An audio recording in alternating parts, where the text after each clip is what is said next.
오늘 함께 읽은 말씀을 가지고 듣는 마음이라는 제목으로 같이 말씀을 나누도록 하겠습니다. 솔로몬은 다윗의 뒤를 이어 이스라엘의 왕이 됩니다. 하나님을 사랑하고 그 아버지 다윗의 계명을 따라 하나님의 법도를 순종하고 따랐죠. 그가 기브온 산당에 올라가서 하나님 앞에 1000번째 제사를 드릴 때 하나님이 솔로몬의 꿈에 나타나십니다. 그리고 솔로몬에게 그렇게 말씀하시죠. 내가 내게 무엇을 해주기 원하느냐 라고 물으셨을 때 솔로몬이 하나님께 이렇게 구합니다. 듣는 마음을 종에게 주사 백성 중에 재판할 때에 선악을 분별할 수 있게 해주십시오 라고 기도하지요.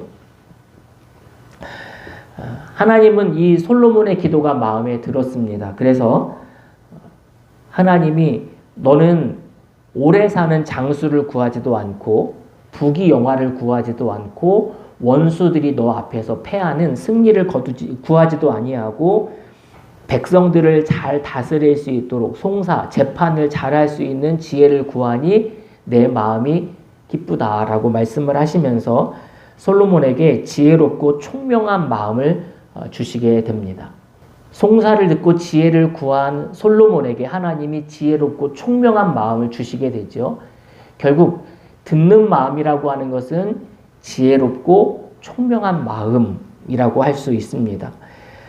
그리고 하나님은 솔로몬이 구하지 아니한 장수와 또 부귀까지도 허락을 하시지요. 솔로몬은 잠에서 깨어나 그것이 꿈인 것을 알고 하나님 앞에 감사의 제사를 드리고 백성들과 함께 잔치를 벌이게 됩니다.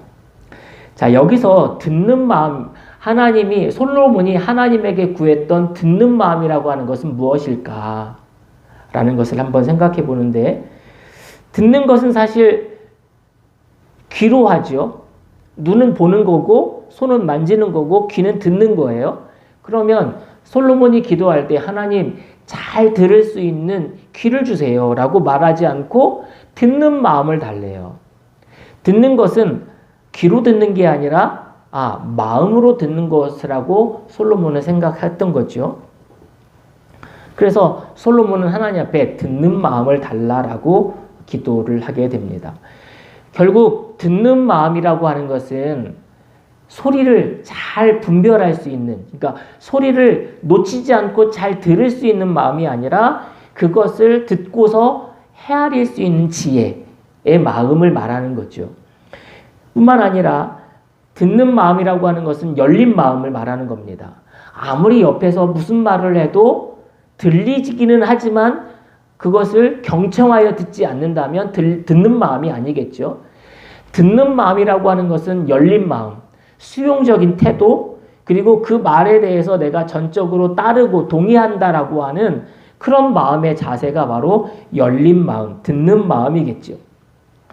그래서 성경을 찾아보니까 이 듣는 마음이라고 했을 때 듣는이라는 단어는 샤마라는 뜻입니다. 샤마라는 것은 듣다, 경청하다, 주의를 기울이다, 순종하다, 그런 의미를 가지고 있습니다. 솔로몬이 구한 듣는 마음이라고 하는 것은 하나님의 말씀에 대해서 열린 마음으로 그것에 순종하고 복종하겠다라고 하는 태도를 가지고 살아가겠다라는 신앙의 어떤 결단을 의미합니다. 그래서 경청하는 것은 사람들과 건강한 관계를 맺을 때도 사실 경청하는 태도는 굉장히 중요하죠. 사람이 옆에서 무슨 말을 하는데 경청하지 않아요? 집중해서 듣지 않아요? 그 사람과 관계가 깊어지고 친밀해지고 오래가기 어렵죠. 사람과 건강한 관계라고 하는 것은 이야기를 주고받을 때, 경청할 때, 그죠? 열린 마음으로 들을 때 그 관계가 친밀해지는 것이고 관계가 깊어지는 거예요.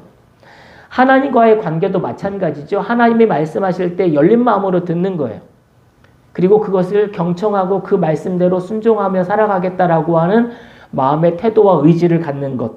그래서 잘 듣는 것은 신앙의 출발이라고, 신앙의 시작이라고 말할 수 있을 겁니다. 그래서 성경은 이렇게 우리에게 가르쳐주고 있죠. 믿음은 들음에서 나며. 따라해 봅시다. 믿음은 들음에서 나며.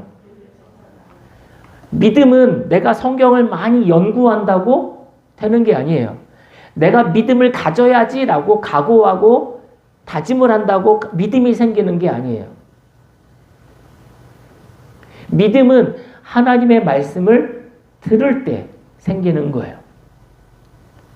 그 말씀은 뭘 거예요? 그리스도의 말씀인 거죠. 지금도 우리에게 말씀하시고 들려오는 하나님의 말씀을 들을 때 우리의 믿음은 생겨나는 거예요. 그렇죠? 내가 누군가에 대한 믿음과 확신도 그 사람을 직접 만나고 직접 경험했을 때 생기기도 하지만 그 사람에 대해서 간접적으로 이야기를 들을 때 그 사람이 어떤 사람인지 알게 되잖아요. 그렇죠? 하나님의 말씀도 마찬가지입니다. 말씀을 계속해서 들을 때 그 말씀이 내 안에서 작동을 하는 거예요. 믿음이라고 하는 작동을 일으키게 되는 거죠. 따라서 우리는 늘 말씀을 가까이 하고 그 말씀을 들을 때 우리 안에 믿음의 모습이 생겨나게 되는 줄로 믿습니다. 믿음이 없는, 들음이 없는, 듣지 않고 믿는다. 하나님의 말씀을 들어보지도 않고 계속해서 듣지도 않은 채 내가 그리스도를 믿는다라고 하는 것은 자기 확신에 지나지 않아요. 그래서 시간이 오래 지나거나 또는 어려움에 봉착했을 때 그 사람의 믿음은 온데간데 찾을 수 없는 거죠. 진짜 믿음은 말씀을 꾸준히 듣고 그 말씀이 우리 안에서 뿌리를 내리게 할 때 그 믿음은 진짜 믿음이 되는 거예요. 그 믿음은 오래 지속이 되고 어려움이 봉착했을 때에도 흔들리지 않는 믿음이 되는 거죠. 솔로몬은 백성들을 다스리고 관리하는 왕이 되었을 때 그 백성들의 송사를 재판할 수 있는 듣는 마음을 달라라고 하나님 앞에 구하게 됩니다. 시시비비를 가릴 수 있는 지혜와 선과 악을 재판하기 위해 지혜와 명철을 달라고 구한 것이 아니라 그 지혜와 명철은 어디서 나오느냐? 하나님의 말씀을 들을 때 생겨남을 알기 때문에 자기 생각을 내려놓고 하나님의 음성을 듣기를 원하는 마음, 그래서 듣는 마음을 달라라고 솔로몬은 기도하고 있는 거죠. 왕에게 두 여인이 찾아오죠. 창기들입니다. 두 여인이 한 집에 살고 있었는데 둘 다 아이를 낳았어요. 3일간으로 아이를 낳았어요. 그런데 밤새도록 그 아이를 보다가 한 여인이 아이를 자는 중에 이렇게 눌러서 죽은 거예요. 자기도 모르게 그랬겠죠. 아무튼 다음날 일어나 보니 아이가 서로 바뀌어 있는 거예요. 서로 내 아이다. 살아있는 아이가 내 아이고 죽은 아이가 네 아이다. 아니다. 죽은 아이가 네 아이고 살아있는 아이가 내 아이다. 서로 다투다가 법정까지 갔겠죠. 근데 이거를 시시비비를 가리지 못하는 거예요. 오늘날 같으면 유전자 검사죠. DNA가 아니라 유전자 검사를 해보거나 뭐 모발 검사를 해보거나 할 수 있겠죠. 뭐 CCTV를 살펴보거나. 그런데 애석하게도 그 당시에는 그런 과학적 증명이 안 되는 거죠. 증인도 없어요. 그 집에는 오로지 그 두 여인밖에 없었던 거죠. 그때 솔로몬이 두 여인의 이야기를 다 듣고 나니 결정을 내려야 하는 거죠. 그때 어떻게 결정을 해요? 칼을 가져와라. 그리고 아이를 반으로 나눠라. 그리고 똑같이 이 여인에게도 반반씩 나눠주라는 거죠. 그때 그 한 아이의 어머니가 이렇게 얘기하죠. 제발 그 마음이 불붙는 것 같다라고 성경은 표현하고 있는데 이 아이를 살려서 저 여인에게 주라라고 말하죠. 모성애가 불붙듯 일어나게 되는 겁니다. 그러나 반대편 여인은 아니라 반으로 잘라서 내 아이도 되게 하지 말고 저 여인의 아이도 되게 하지 말자라고 왕의 판단에 동의합니다. 그때서야 솔로몬은 결론을 내리죠. 그 아이를 이 여인에게 주어라.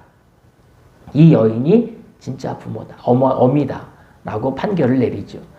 그 이야기를 들은 모든 신하들과 백성들이 왕의 지혜에 감탄하고 탐복하고 놀랍게 여기게 되죠. 어떻게 보면 합리적이지도 않죠. 어떻게 보면 과학적이지도 않아요. 어떻게 보면 이성적이지도 않는데 솔로몬의 재판은 정의롭고 공의로웠어요. 그것이 바로 하나님께 듣는 마음을 받았던 요구했던 솔로몬이 내린 재판이라는 거지요. 성경 마가복음 1장에 보면 예수님의 사역이 마치 멀미가 날 만큼 속도감 있게 우리에게 소개해주고 있습니다. 예수님은 세례를 받으시고 광야에서 시험을 받으십니다. 그러니까 마가복음 1장 안에 나와 있는 이야기들이에요. 그리고 갈릴리로 오셔서 복음을 전하시고 제자들을 콜링하셨어요. 그리고 안식일에 회당에 들어가셔서 가르치셨습니다. 그리고 회당 안에 있는 더러운 귀신 들린 사람들을 고쳐주셨어요. 이윽고 예수님의 소문이 온 갈릴리 사방에 퍼지게 됩니다. 그리고 시몬 베드로의 집에 들어갔더니 베드로의 장모가 열병으로 누워있는 거예요. 예수님이 그 여인을 손을 잡아 일으키니 나았어요. 그리고 여인은 예수님과 제자들의 이렇게 섬기는 시종을 드는 일들을 하게 되죠. 예수님이 베드로의 장모의 집에 머물렀다는 소문이 퍼지다 보니 동네 사람들이 예수님을 만나려고 어떤 문제를 해결하기 위해서 예수님의 머무는 그 집에 몰려들기 시작을 합니다. 병든 자들을 데리고 오고 귀신 들린 사람들을 데리고 오고 어떤 문제가 얽혀 있는 사람들이 예수님이 머무는 집으로 몰려오게 됩니다. 예수님은 밤늦게까지 그들의 이야기를 들어주고 그들의 문제를 해결해주고 그들의 병을 고쳐줬을 거예요. 예수님은 한 번에 다 나아라, 한 번에 문제가 다 해결되라 라고 말씀하지 않으십니다. 예수님은 한 사람 한 사람, 우리가 지난주에도 살펴봤지만 그 사람의 육신의 질병, 겉으로 보이는 문제만 해결해 주지 않으시고 내면에 받았던 상처까지도, 그 아픔까지도 어루만져 주시고 회복해 주시는 사역을 하지 않으셨습니까? 귀신 들린 사람, 병든 사람을 다 고쳐주시고 치료해 주셨어요. 여러분, 귀신 들린 사람이 쉽게 예수님 앞에 나왔겠습니까? 발버둥을 쳤겠죠.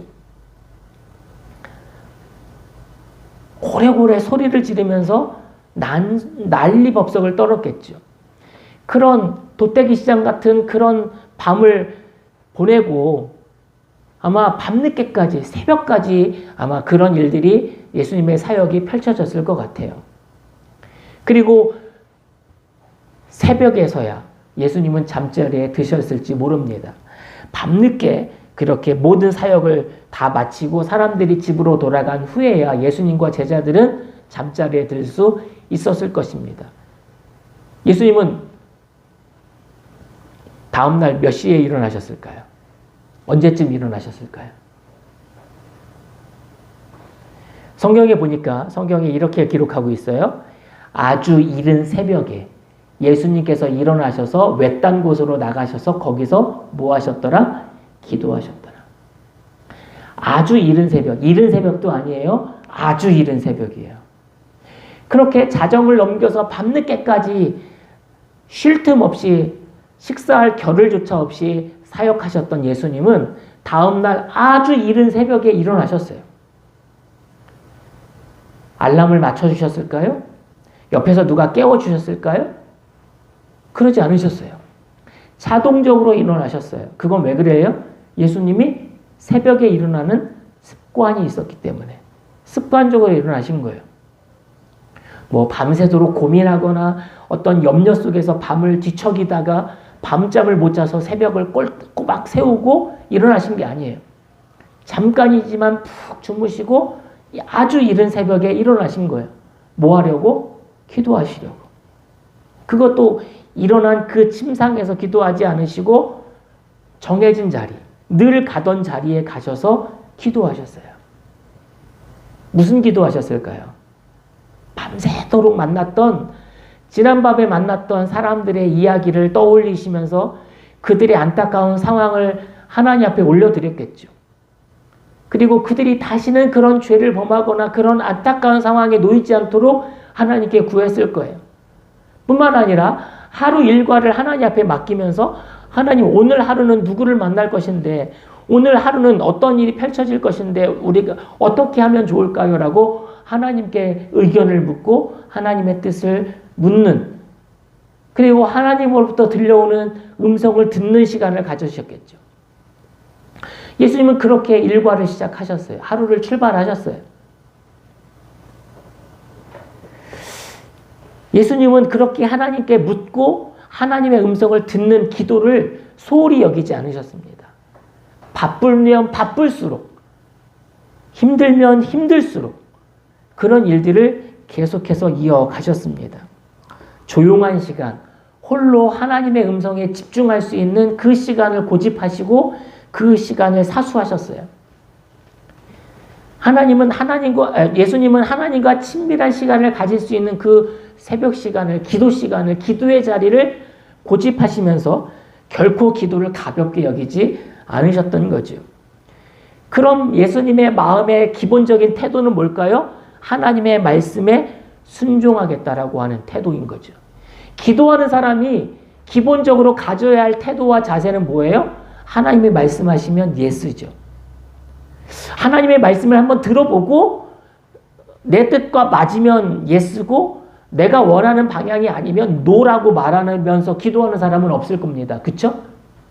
그런데 우리는 종종 기도하면서조차 하나님의 음성을 듣고 나서도 예스하지 않아요.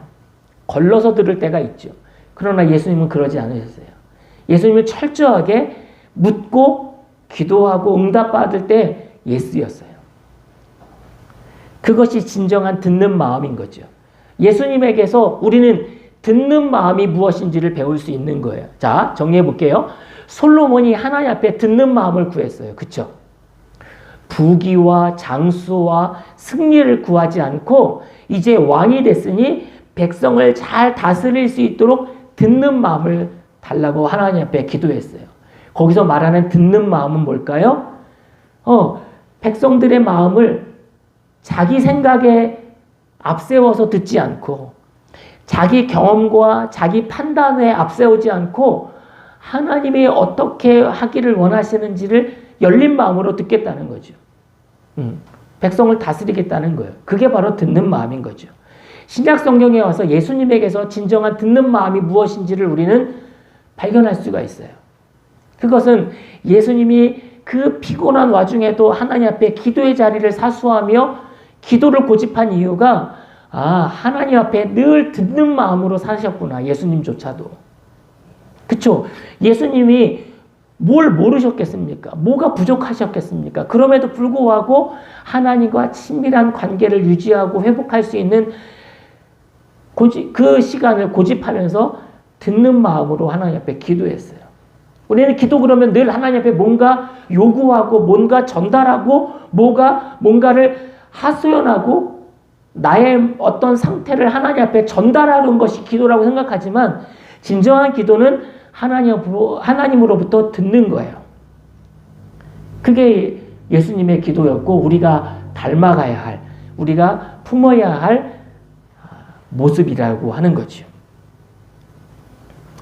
우리는 예수님의 마음, 우리가 닮아가야 할, 우리가 품어야 할 예수님의 마음에 대해서 함께 관찰하고 있는데요. 오늘은 바로 하나님의 뜻을 묻고 하나님 앞에 기도하는 듣는 마음을 품으셨던 예수님의 기도를 살펴보려고 하는 겁니다.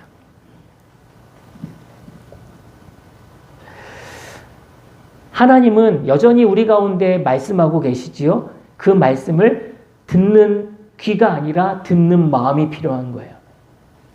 기도를 통해서 하나님의 음성을 들을 수가 있어요. 이렇게 설교 말씀을 통해서 귀로 들려오는 말씀도 있지만 마음으로 들려오는 음성이 있어요. 그렇죠?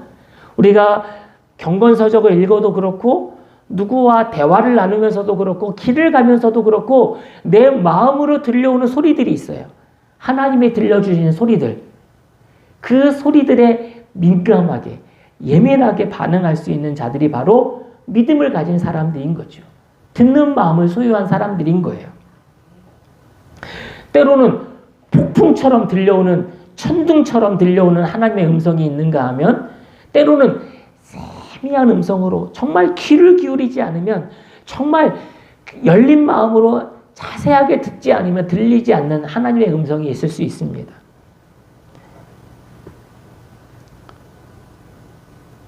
그렇게 하나님의 음성을 들을 때, 열린 마음으로 듣는 마음으로 하나님의 음성을 들을 때 삶의 지혜가 생겨나게 되고 하나님의 말씀을 비로소 순종할 수 있는 길이 열리게 되는 거죠. 그래서 주파수를 잘 맞춰야 돼요. 지난주에 이 마이크가 지지직거리고 잘 끊기고 멈추고 그러지 않았습니까? 주파수가 안 맞아서 그래요. 그래서 지난 주간에 주파수를 다시 맞추니까 잘 들리잖아요. 그렇죠? 열린 마음이라고 하는 것은, 예수님의 기도는 하나님과 주파수를 잘 맞추는 거예요. 포커스를 잘 맞추는 거죠. 우리는 하루를 살면서도 수없이 많은 소리들에 노출되어 살아가고 있습니다. 아침에 일어나면 다양하고 시끄러운 소리들이 우리의 귀를, 우리의 고막을 울리고 있어요. 내가 원치 않지만 내게 들려오는 소리들도 있고, 내가 듣고 싶지 않은 소리들도 나에게 들려올 수가 있어요. 그 모든 소리들 앞에 우리는 과연 하나님의 음성을 얼마나 많은 시간 할애해서 듣고 있는가? 주님의 음성만 또렷하게 들렸던 시간들이 얼마나 있는가? 우리는 우리를 돌아보고 점검해야 하겠지요. 렌즈의 초점을 피사체에 집중하여 잘 맞춰야 피사체가 명확하고 또렷하게 잘 보이는 것처럼, 하나님의 말씀에 우리의 영적 청각을 맞추고 집중할 때 하나님의 음성이 또렷하게 들려오는 줄로 믿습니다. 이런 일들을 위해서 우리가 해야 되는 작업들은 방해되고 거추장스러운 소리들을 제거하는, 잡음을 제거하는 시간들이 필요해요. 그것이 바로 예수님은 홀로 기도하는, 한적한 곳에 나가 새벽의 시간을 지키는 기도의 시간이었어요. 우리에게도 그런 소음과 잡음을 제거하는, 그래서 하나님의 음성에만 집중하는 시간들이 필요한 거예요. 그것이 어떤 사람에게는 새벽 시간이 될 수도 있고, 어떤 사람에게는 잠들기 전의 시간이 될 수도 있죠. 어떤 사람은 주방에서 일하는 시간이 될 수 있고, 어떤 사람은 집에서 홀로 책상을 펴고 성경을 펴고 하나님과 독대하는 시간 속에서 들려오는 그 집중할 수 있는 시간이 될 수도 있습니다. 우리에게 그런 시간이 필요한데, 성경에 보면 베레아 사람들이 바로 그런 시간들을 고집했었어요. 성경에 보니까 사도행전에 보면 베레아의 유대 사람들은 데살로니가의 유대 사람들보다 더 고상한 사람들이어서, 고상하다라고 하는 것은 열린 마음, 그죠? 하나님에 대한 열정을 가졌다라고 하는 표현인데, 그 다음 성경 말씀에 보니까 이렇게 나와 있어요. 아주 기꺼이 말씀을 받아들이고 그것이 사실인지 알아보려고 날마다 성경을 상고하였다라고 말하고 있어요. 말씀을 기꺼이 스폰지처럼 받아들이고, 그것도 어떻게? 아주 기꺼이 선포되어지고 들려오고 우리에게 말씀하시는 음성을 열린 마음으로 듣는 거예요. 그렇죠? 걸러내거나 제거하지 않고 선택적으로 수용하지 않고 아주 기꺼이 있는 모습 그대로, 들려오는 모습 그대로 말씀을 듣는 거예요. 그리고 그것이 사실인지 삶 속에서 적용하고 순종하는, 날마다 성경을 상고했다는 거예요. 날마다. 이 베레아 사람들처럼 우리가 하나님의 말씀을 기꺼이 가까이 하고 그 말씀을 살아내는, 그래서 말씀은 읽는 게 아니라, 말씀은 듣는 게 아니라 말씀은 살아내는 거다.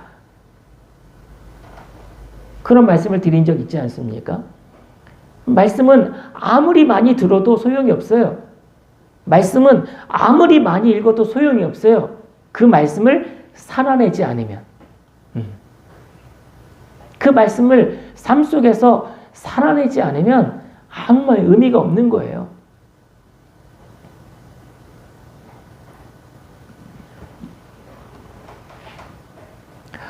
바쁘다는 이유로 또는 지루하고 급하다는 이유로 하나님의 말씀을 가까이 하지 않고 그 말씀을 들으려고 하지 않는 것은 어리석은 거죠. 우리가 과연 하나님을 믿는다면 그 하나님께서 우리에게 들려주시는 말씀을 듣는 마음으로 귀를 기울여 들어야 될 줄로 믿습니다.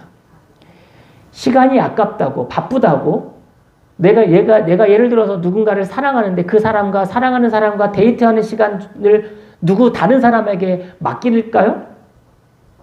나 바쁘니까 누구랑 내 여자친구랑 내 남자친구랑 데이트하는 영화 보고 오고 식사하는 거를 당신이 대신 좀 해주세요 라고 하는 사람이 있나요?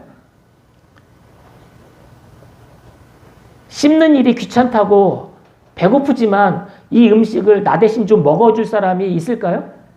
먹는 일을 나 대신 먹어주라고 부탁하는 사람이 있습니까? 그런 사람은 없잖아요. 그렇죠?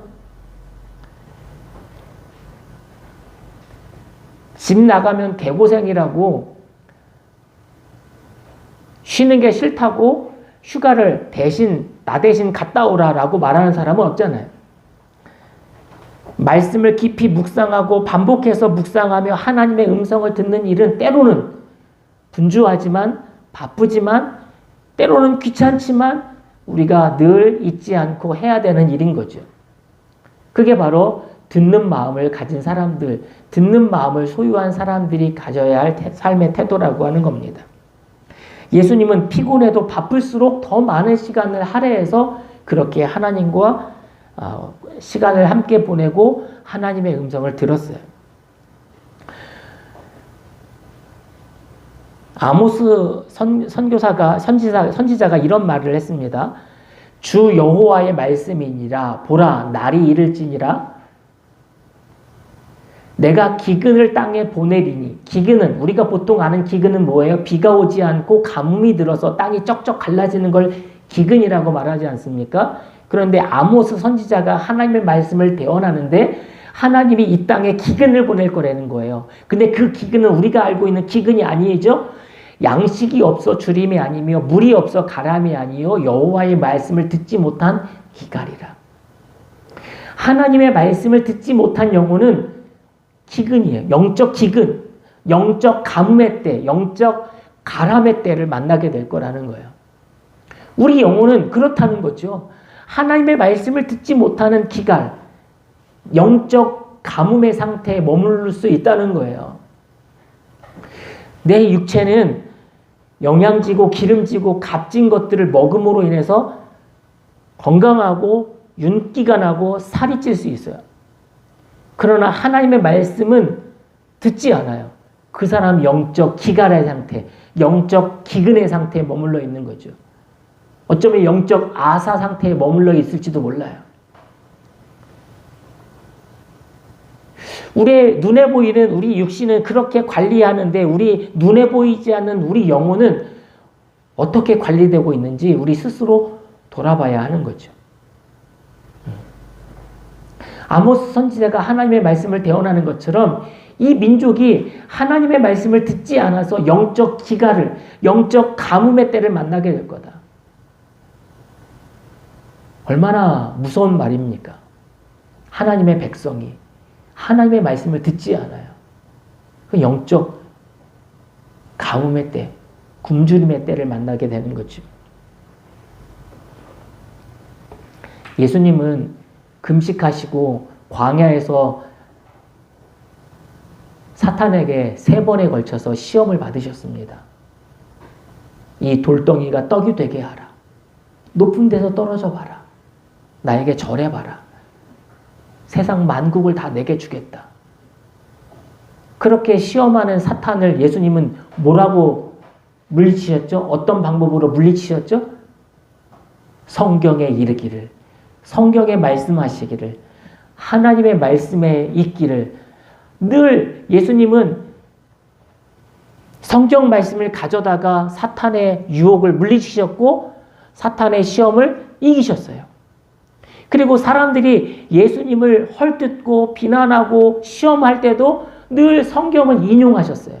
그걸 보면 예수님에게는 원래부터 성경에 대한 해박한 지식이 예수님에게 있었을까요? 아니에요.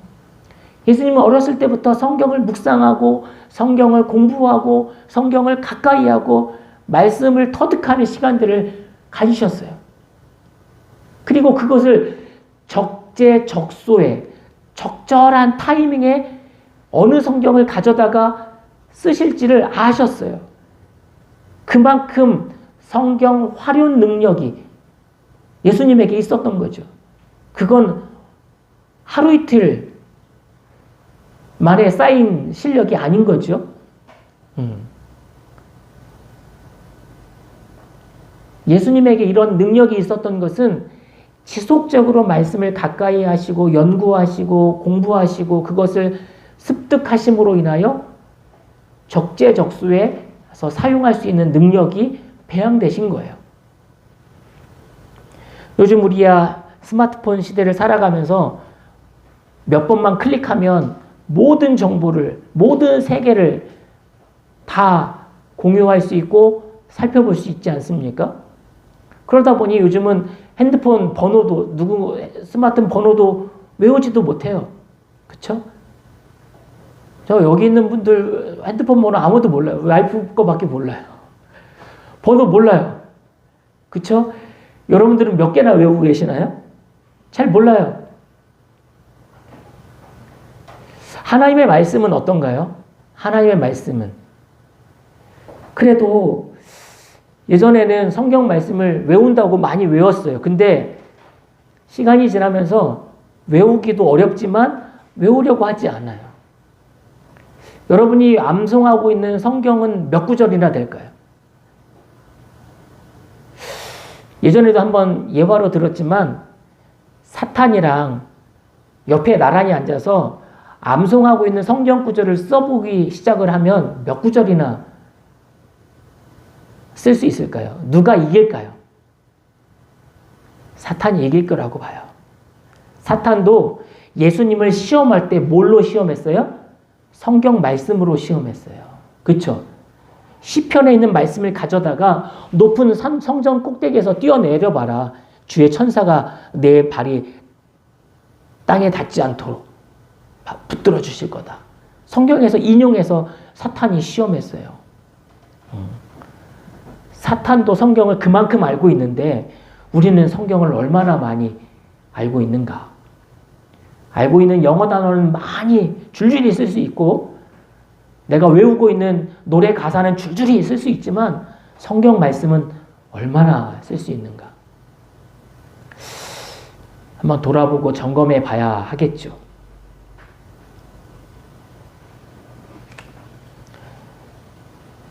지식과 정보가 홍수처럼 흘러 넘치는 이 시대를 살아가고 있지만 정작 그것을 내가 열린 마음으로 듣는 마음으로 수용하고 활용하지 않으면 내게 아닌 거잖아요. 그렇죠? 선택적 수용과 학습, 정보를 활용할 때 유익한 지식이 되는 것처럼 하나님의 말씀도 마찬가지입니다. 서점에 가보세요. 요즘 뭐 기독교 서점도 많지도 않지만 신앙 서적이 얼마나 많아요. 간증 서적, 하나님의 말씀을 풀이해 놓은 주석, 그리고 어떤 영적 자존감을 회복하고 리더십을 발휘하는 어떤 방법들, 목회자들에게는 뭐 설교를 전달하는 방법, 선교는 어떻게 하고 전도는 어떻게 하며 인간관계는 어떻게 할지 일반 서적 말고 신앙 서적도 무궁무진해요. 그뿐입니까? 인터넷만 뒤져봐도 정말 유익하고 감동적인 설교들이 유튜브에 넘쳐나요.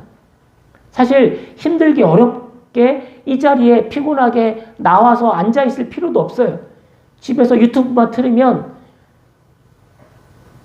실시간으로 쌓여있는 무궁무진한 설교들이 우리는 들을 수 있어요. 시청할 수 있어요.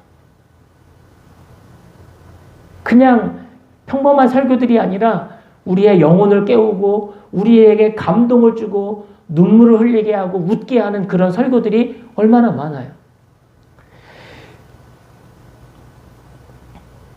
그리고 은혜가 되는 찬양은 얼마나 많아요. 원하면 하루 종일이라도 핸드폰에서, 스마트폰에서 CCM이 흘러나오게 할 수 있어요. 그런데 그 모든 것들이 그저 내 귀를 스쳐갈 뿐이지 내 마음까지 와닿지 않잖아요.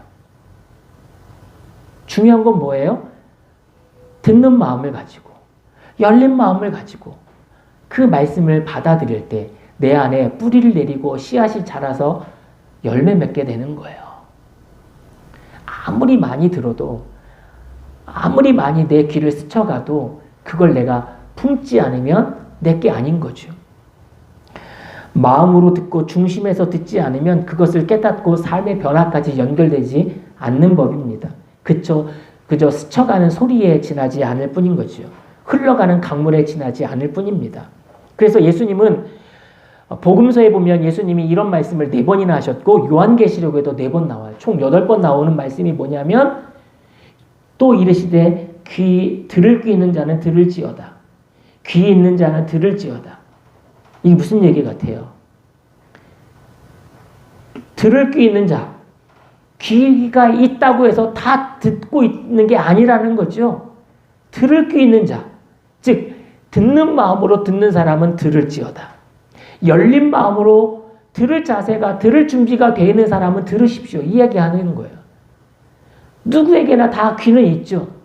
누구에게나 이렇게 얘기하면 다 들릴 겁니다. 그러나 듣는 사람이 있고 안 듣는 사람이 있다는 거예요. 마음으로 듣는 사람이 있고 듣고 흘려보내는 사람이 있다는 거죠. 예수님이 그래서 이런 말씀을 하시는 거예요. 들을 귀 있는 자는 들으라. 들을 귀 있는 자는 들으라. 우리에게 귀가 2개가 있어요. 들을 준비가 되어져 있는 귀가 되시기를 바랍니다.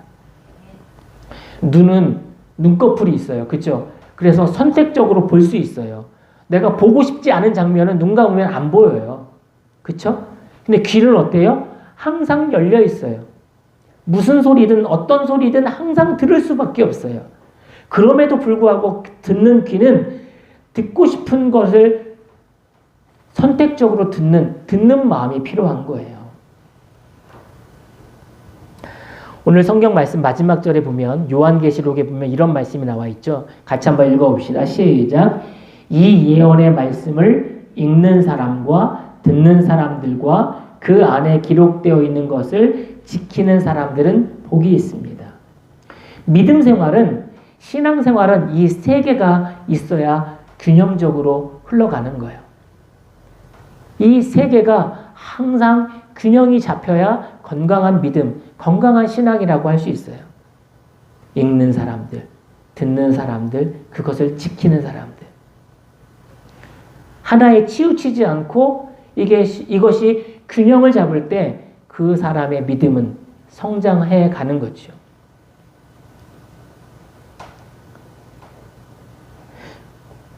예수님에게서 이러한 본을 우리가 찾을 수 있습니다. 예수님은 늘 하나님의 말씀을 읽고 하나님의 음성을 들었고 그리고 가르치고 들었던 말씀들을 그대로 삶 속에서 실천하셨어요. 살아내셨죠. 우리가 예수님을 닮아가자고 했을 때, 예수님의 마음을 배운다고 했을 때 바로 이런 모습을 배워야 하는 거죠. 말씀을 정리하고 마무리하도록 하겠습니다. 오늘 듣는 마음이라는 제목으로 같이 말씀을 나누었습니다. 듣는 마음. 우리는 과연 하나님 앞에 듣는 마음의 태도와 자세를 가지고 살아가고 있는가? 하나님의 말씀 열려있지만, 누구에게나 열려있지만 누구에게나 들리는 건 아니지요. 누구나 기도할 수 있지만 누구나 하나님의 음성을 듣는 건 아니에요. 누구나 하나님의 말씀을 가까이 할 수 있고 설교 말씀을 들을 수 있지만 하나님의 말씀이 그 마음 안에서 뿌리를 내리고 자라는 것은 누구나의 몫은 아닌 거죠. 열린 마음, 듣는 마음으로 하나님의 음성을 듣는 우리 모두가 되시기를 주님의 이름으로 축복을 드립니다. 기도하겠습니다.